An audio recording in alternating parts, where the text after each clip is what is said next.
Welcome to Around the Girdle Earth, the podcast where Dartmouth stories come to life. I am your host, Yovany Jerez, class of '03, and on each episode, we'll sit down with members of the Dartmouth alumni community to explore the moments, the mentors, and the memories that shaped them from the green to the great unknown. So, whether you graduated last year or decades ago, these conversations offer a window into the journeys we have taken and the common threads that connect us all. So it's been a year and a half or a lifetime in Hanover. All these stories are worth telling. And this is the conversations where they come to life. So grab your favorite drink, step into the story, cue up the nostalgia, and let's wonder together. Today, our very special guest is Susana Elespuru, class of 1977. Susana, why don't you start by letting us know where are you calling us from? Well, I'm actually, thanks, first of all, Giovanni, for this very interesting project that you're delivering. And we're actually calling from Lima, Peru. Lima, Peru. Wonderful. That's a place that I've been to. I visited. I've always said that, Peru has most likely the best gastronomy in Latin America. Sure. Love the ceviche, love everything out there. So I've been to your home country, and I've actually even hiked the Inca Trail. Have you ever had the opportunity to visit? Well, I haven't really done the Inca Trail myself, but I've been to Machu Picchu several times, of course. You have to be really fit. The train? To do the Inca Trail, you have to be really fit. I took the train. Yeah. To what's the town called? Aguascalientes. Right, which nowadays is being called Machu Picchu Pueblo as well, no? Okie dokie. So tell me a little bit about your pre-Dartmouth years. Like, did you grow up in Peru? Did you go to school there? And then lead us into how did you even hear about Dartmouth? Sure. Well, I went to a British school here in Peru, all of my school years, really. And I had never heard of Dartmouth before. In fact, in my last year of school, I signed up for a scholarship with the Fulbright Commission. No, they have this Institute of International Education would be giving out scholarships for undergrad and then Fulbright for graduate work. And you won't believe this, but the first time I heard of Dartmouth was when I got the letter of acceptance to the college through the Institute of International Education. I took the exams, the interviews with them.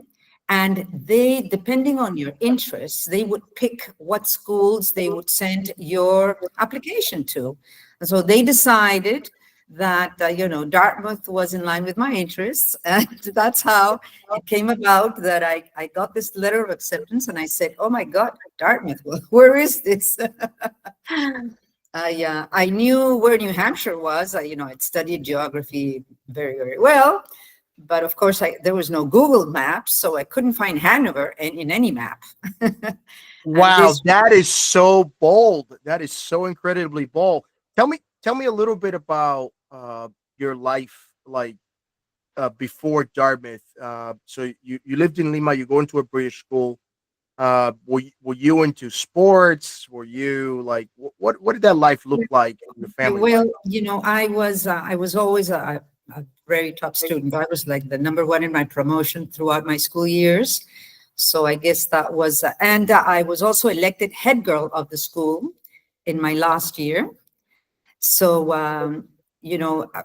obviously I was involved in a bunch of student things. And as head girl, I represented the school body.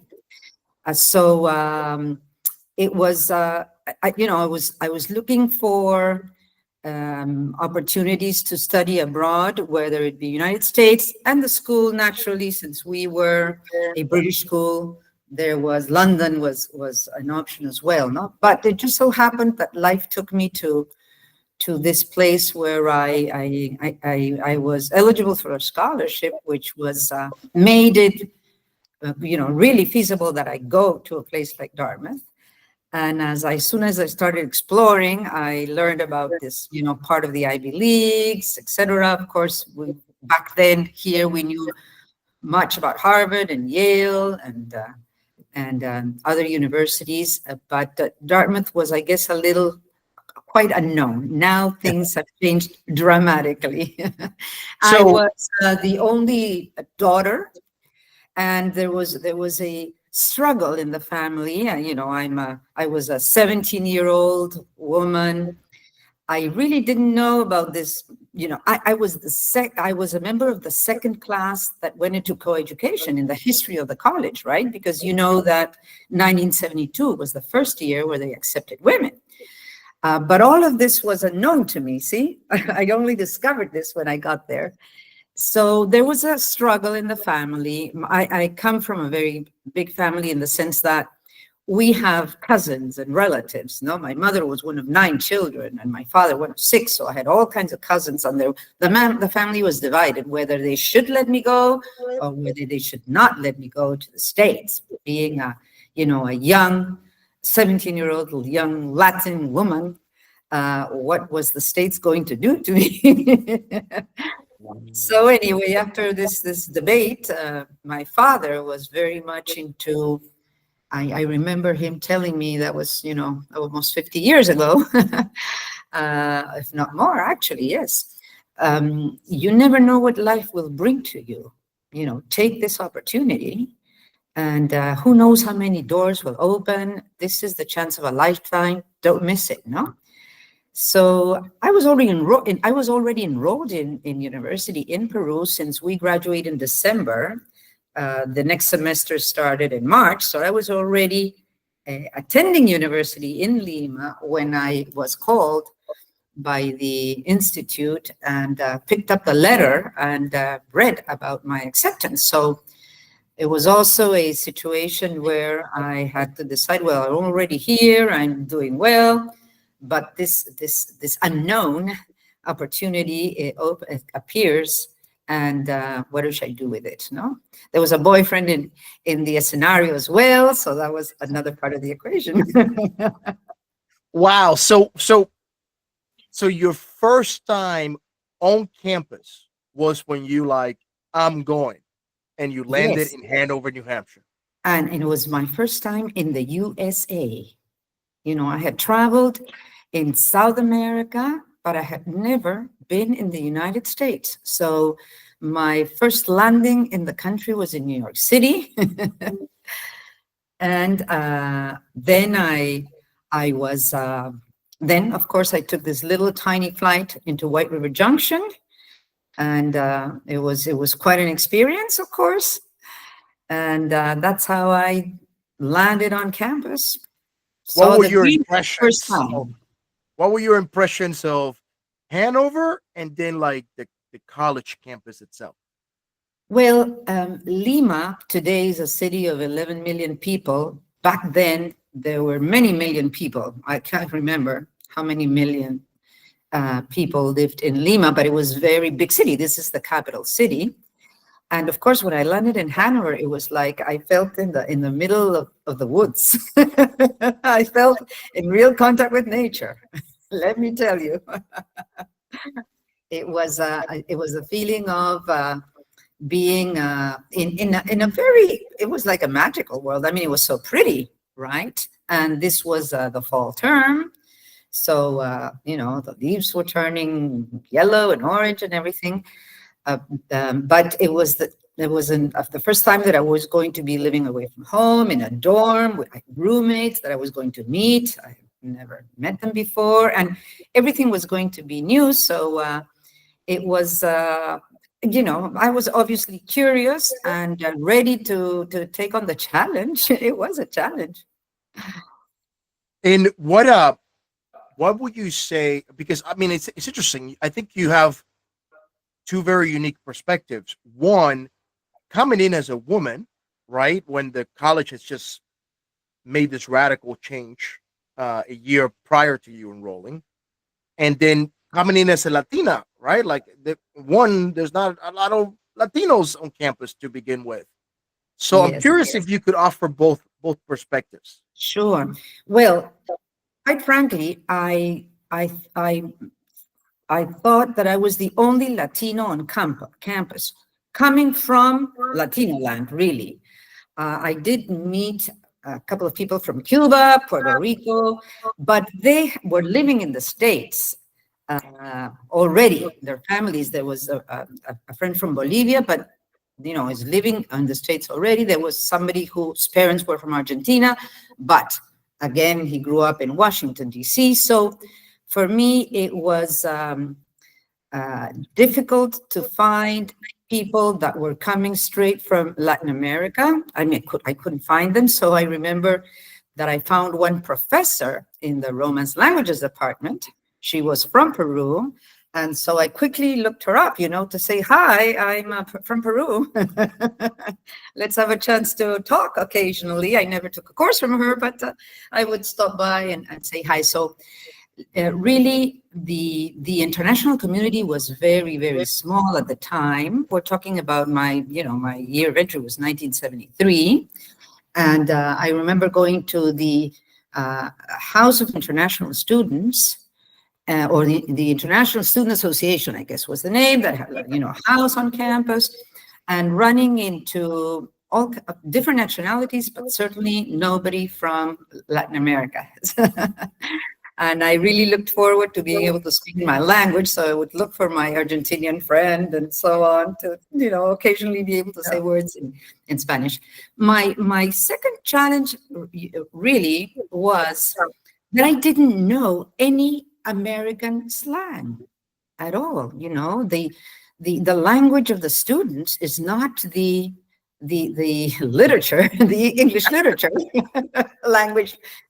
Specifically, I had studied in a British school, so I guess at that time I had a little bit of a British accent, but I had never really had to socialize using the typical, colloquial expressions that we all use when we're young and forever. I mean, in our local language, I didn't know any slang, so I really had to learn. I had to ask, what does this mean? What does this mean? To be able to engage with the students. That was something that I remember clearly.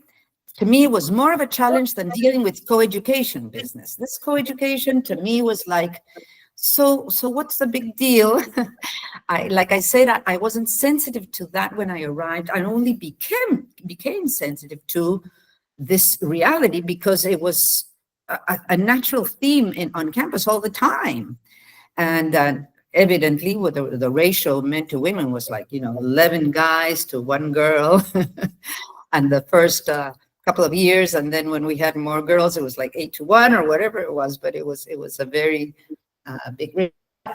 To me, I had 2 brothers. My cousins, my closest cousins, they were all guys. It was like I had gone to an all-girls school, definitely. But to me, it was like, what's this all about? Until, of course, I started getting more and more into the reality of socializing on campus. And, there were obviously different experiences. I never joined a sorority. I went to fraternities off and on. And naturally, there were things that caught my attention. What can I say? The beer drinking. I had never drunk beer. So I had to learn. I had to learn to drink beer because that was the only way to. Did you learn how to play Pong too?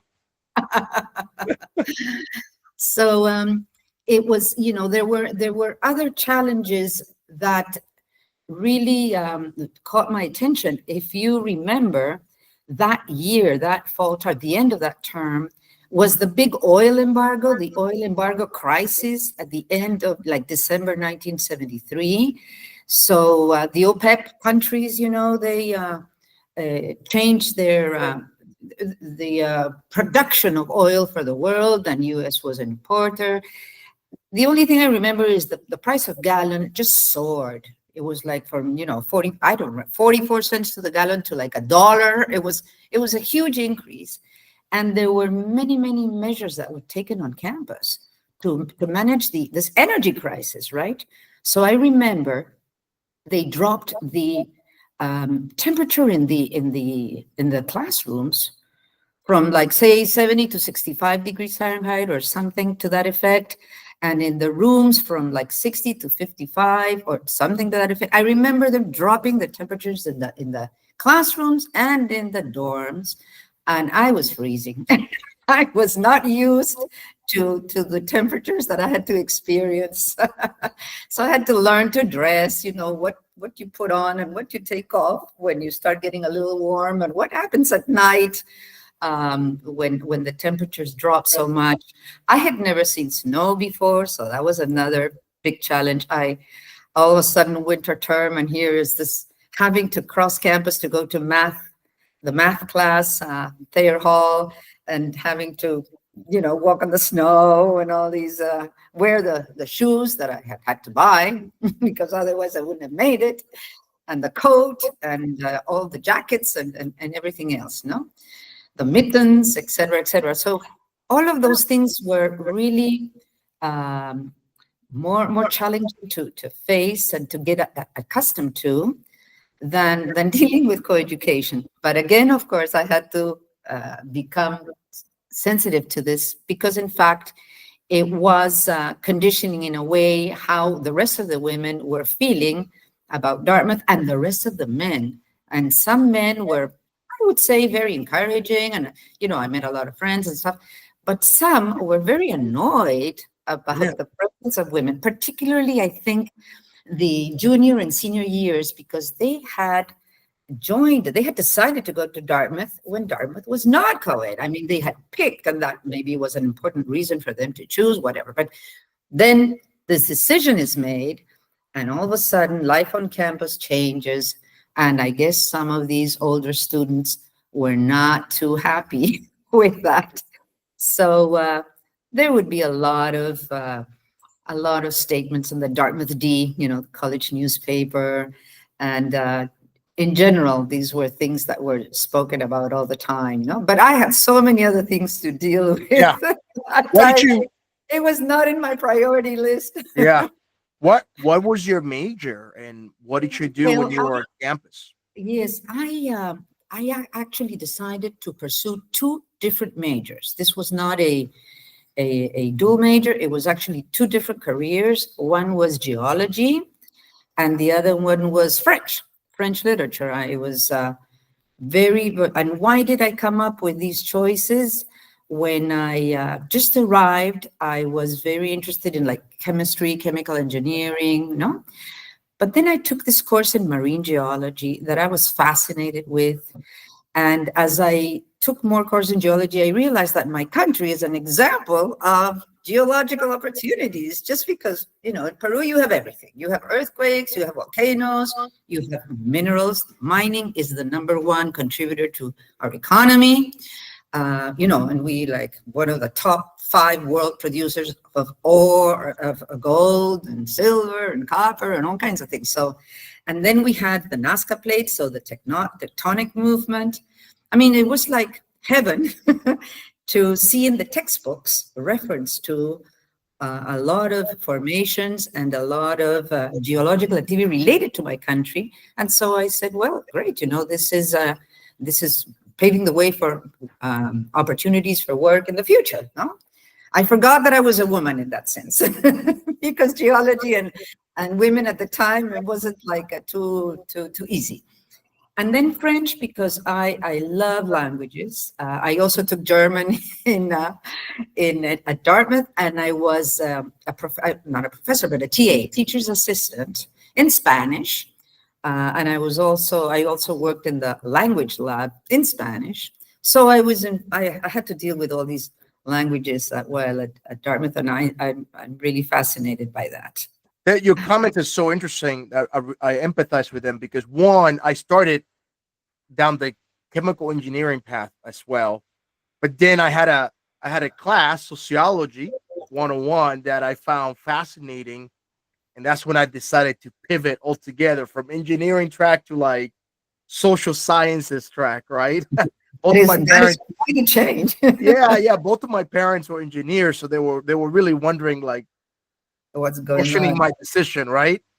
And then like you, I also did I did a major in Spanish literature because I was like, I really want to practice my Spanish and I really want to elevate it. Even though my entire environment was in English, I didn't want to forget Spanish and I wanted to be a super proficient. And plus, I wanted to, I remember reading, Cien Años de Soledad, Borges, and I was just, Of completely course. fascinated by literature. So that was like kind of like my strategy as well, which sounds very similar to what you did. Did you play any Great. sports or had any hobbies? Did you Yes, cook well, at home? I Happy I food? explored a lot of things. Well, in during freshman year, you have to take a sport every quarter, right? So I signed up for tennis and did a little of that. Then I decided that I want to learn figure skating. So I chose figure skating for the winter. I had never worn these boots or actually danced on the ice ever before. Um, then one sport that I participated in was crew. Wow. It was in summer of sophomore year, actually. It was much later. Uh, so other sports, well, and then I remember joining the radio club the Morse code radio club. Well, like I said, I would go to the International Student House on occasions and have a chance to meet with people from other countries. I was very, very much into photography. That's the first time that I really invested in my super photographic set. And given that when you study geology, you go to the stretch. No, there's the stretch one semester that you're off campus, and you go to learn about the sedimentary, the volcanic, and the metamorphic rocks in situ. So of course, with beautiful settings, I used my camera a lot. And then, given that I did French as a complete major, I was also able to do the off-campus program in France, in Toulouse, and live with a French family. And that was just fabulous, just fabulous. I thought it was one of the, most worthwhile experiences in my life, really. So all of this combined, and eventually I had to learn to ski, at least a little bit of downhill. But since I fell, I decided to pursue more cross country. And I had friends that I could borrow bicycles from to bike around. So I decided that the summer term was one term to stick around more than just do it once in your 4 years.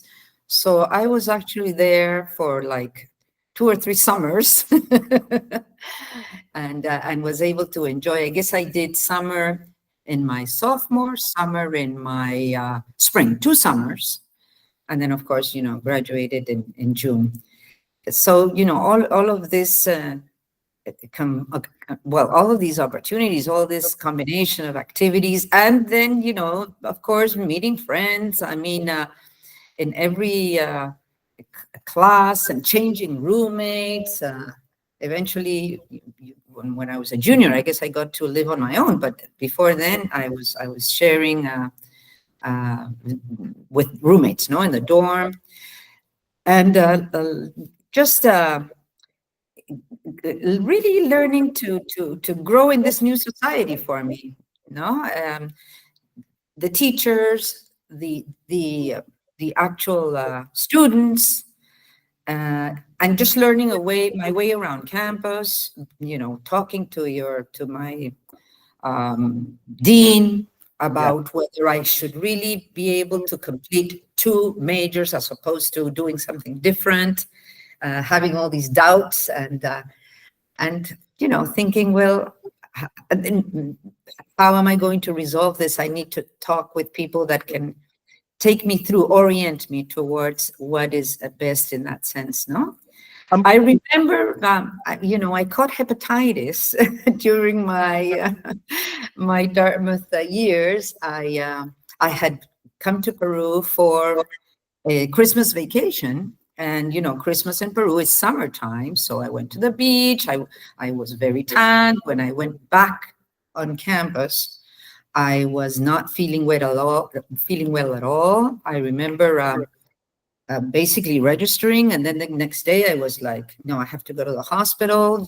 My roommates took me there. The doctor checked me up and said, well, you're looking so healthy. What's wrong with you? And then when he did some blood tests, I had hepatitis A, which of course I caught at home. So they took me they left me at Dick's house in the section that was for highly contagious diseases. I was alone there for like 18 days or something. Wow. I was only feeding myself on Jello. I lost all kinds of pounds. By the time I walked out of the hospital, I felt like Twiggy, that model that was really, really skinny. My clothes were so big on me, and I had lost 1/3 of that term in the hospital. So, I had to drop a course. Yeah, I was taking Math 33, which, if you miss the first a third of the term, it's like very difficult to catch up. So I decided, to keep the other two and focus on making really good a good situation out of something that was that started out with help, not with me, and that was also something that hit me on campus, but it wasn't really. So Wow. I did experience Dick's house, definitely. Yeah, no, for sure. I was at Dick's house at least a handful of times, whether I would get sick with flu or something, and I will be there for 2-3 days. I actually really enjoy the care that I received as a student there. And I'm sure you did as well. I am curious about something. Did your parents come to visit you at any of the 4 years, or did they come, or the first time was on graduation? What did they think about it? Well, my mother did visit me at the, I guess, the end of my sophomore year. She came to visit, but she was so cold. She only stayed like 3 days, and she said, "Hey, listen, I brought clothes for Florida. I didn't bring clothes for New Hampshire, and I'm so cold here." So, and I was, busy with classes and everything. So she was there only for like 2 to 3 days.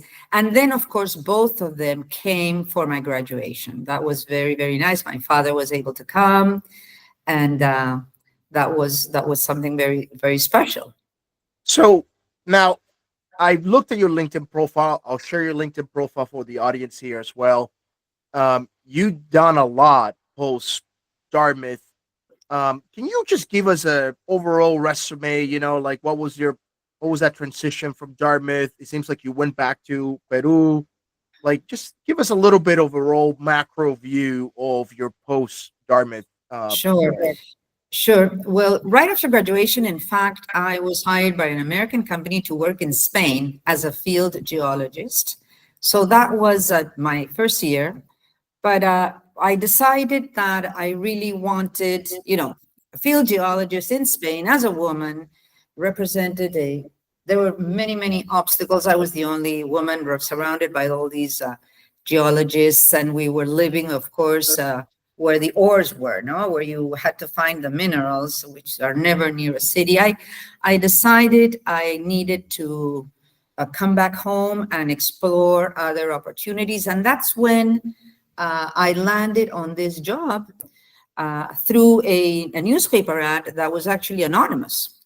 And this happened to be Procter Gamble. At the time when I applied, the ad just said, American multinational company looking for blah, blah, blah. Because Procter & Gamble has maintained this philosophy of hiring people from very diverse backgrounds. Diversity has been in the agenda for as long as I can remember. And they were very interested in my resume. Of course, the first interview I had, they said, would you translate what this resume is saying? Because I don't understand any of your geological descriptions. So then I landed at Dartmouth and at Procter Gamble, and that's where I stayed 22 years. I started out, my first job was market research assistant, and I very quickly was transferred to marketing. And then I, did my career from brand assistant, ABM, brand manager. And then I was sent on an international assignment to Cincinnati, Ohio, which is where, the company headquarters is located. I was there for 2 years. And then I came back as marketing manager. And 2 years later, when I was 32, I became the general manager of Peru. Of course, I was the first ever woman. In fact, I was probably the only one, if not a handful of women general managers in the whole country. So that was, again, quite an experience, but it all happened so quickly. And I definitely think that Dartmouth opened the door for me. I was, from the moment I took the tests to the moment I was offered the job, it happened in like 3 days. Normally you would have, interviews going on for 2 weeks, 3 weeks. And I was offered this job very, very quickly. And I was very happy. I mean, those 22 years have represented, incredible experiences in my life. I grew up so much personally and professionally. We had an excellent organization. I learned so much about managing people, not just the business. The culture was so strong, wherever you were. Of course, through my work, I had to travel all around Latin America and meet the local organizations. Then eventually, when I was general manager, of course, I was involved with the operations committee worldwide. I visited Cincinnati, and I lived in Cincinnati for 2 years. So I really experienced the multinational corporation and the phases it went through as the world evolved. From local, decisions are local, and I could, I really had a lot of maneuvering. And then we shifted gradually to this globalization trend, where all of a sudden you were competing to keep your plants open, depending on whether your costs were competitive and such. Wow. And then, globalization really moved forward, and the corporations start moving to regional structures, et cetera.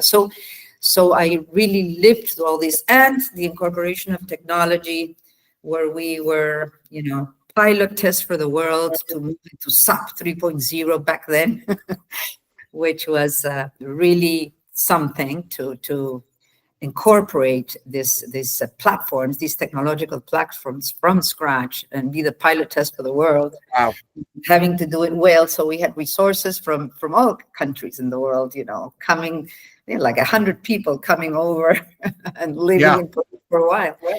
So that was, and then, my relationship with the U.S. culture. I had gone to college in the States, and then I was working for an American company. I was very much engaged and very, very knowledgeable of what the U.S. culture is all about. But being a member of the international community, I also was able to expand all of my exposure to all these cultures, all these countries. Sometimes we think that, all of Latin America is the same, as much as we think that all of Africa is the same, or Asia. But when you really get to it, there's a lot of very significant differences in the cultural aspects, no? Yeah, there's similarities, but there's also a lot of key differences, no doubt about it. With all of this experience, I'm curious, and I've been asking my guests all of this. If you had to do a 20-minute TED Talk, what will be the topic that you would highlight? Well, if based on what we're discussing about my career experience as an executive, I would highlight, I think, the human side of the role. You know, I mean, I've been a CEO and I'm surrounded by CEOs, and then I became a member of the board for the last 25 years. But there's more and more, I think, that we need to highlight the human aspect of our organizations. There's a lot of focus on the business results and efficiency and productivity and competitiveness and what have you. And then with technology, the way it's moving forward, more so, no, there's a lot of pressure on incorporating more and more technology in the organizations. But I think the human side, you know, what is organization about? Building culture, really getting to know the people and being close. I mean, and being able to engage, because our younger generations, they are so volatile. You really have to meet their expectations in terms of what they see as their own values and their interests and their work-family balance or personal life balance with work and all that. And they speak a different language. So really, the more we learn, the more we spend time understanding and building on what these different generations have to expect from the world, the more I think we can lead to better companies, better organizations, and satisfaction in the job, obviously, is directly linked to better business results. So I think I would, in fact, I'm thinking about writing a book. I'm not totally, but, you know, because a lot of people have said, you have to write a book, you know, you've all these experiences. And I've been thinking about, well, what angle would the book take? And, you know, I said, I think the angle that I really find most interesting, and also to help open eyes to realities, is the human side of our organizations, and not talking about, you know, how to triple the business, blah, blah, blah. So, Susana, as we come to an end for this fascinating dialogue, I'm curious if there was, you know, if there was somebody watching us, what would you say is unique or different about the Dartmouth Alumni Network? Well, when I started, I said I was the only Peruvian. Now, it just so happens that in my country, the network is quite big. I mean, I think there's like over 100 ex, you know, alumni, but most of them went to Tuck. No, so we have this Dartmouth Tuck chat, and we occasionally get together. And so I live my own Peruvian network of Dartmouth Tuck alumni, and I am very pleased to see how the education, the college experience, it's been like a seal of warranty. The success of these people in their different jobs in different parts of the country, you know, in different sectors of the economy, has been really tremendous, very, very positive, but not just the role in building the business, also in the way they have created better organizations, better, you know, being very more conscious of working with the people and not just seeing them as a resource, no?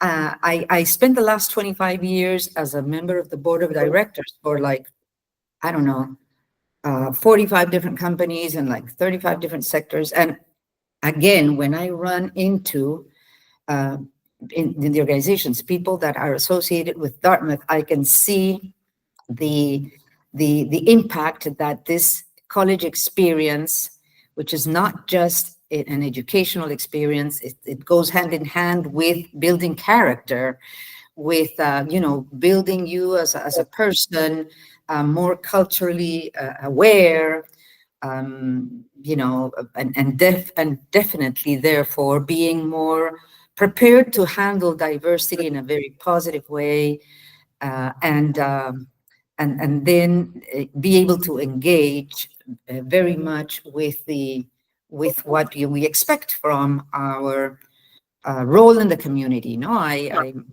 more and more engaged with other activities in the community, and again, I sense that in my case, I was able to build on all these experiences and be able to contribute as I move away from the executive role and start to move away from the board of directors role into more of a helping organizations, not-for-profit organizations, to contribute to a country that needs so much.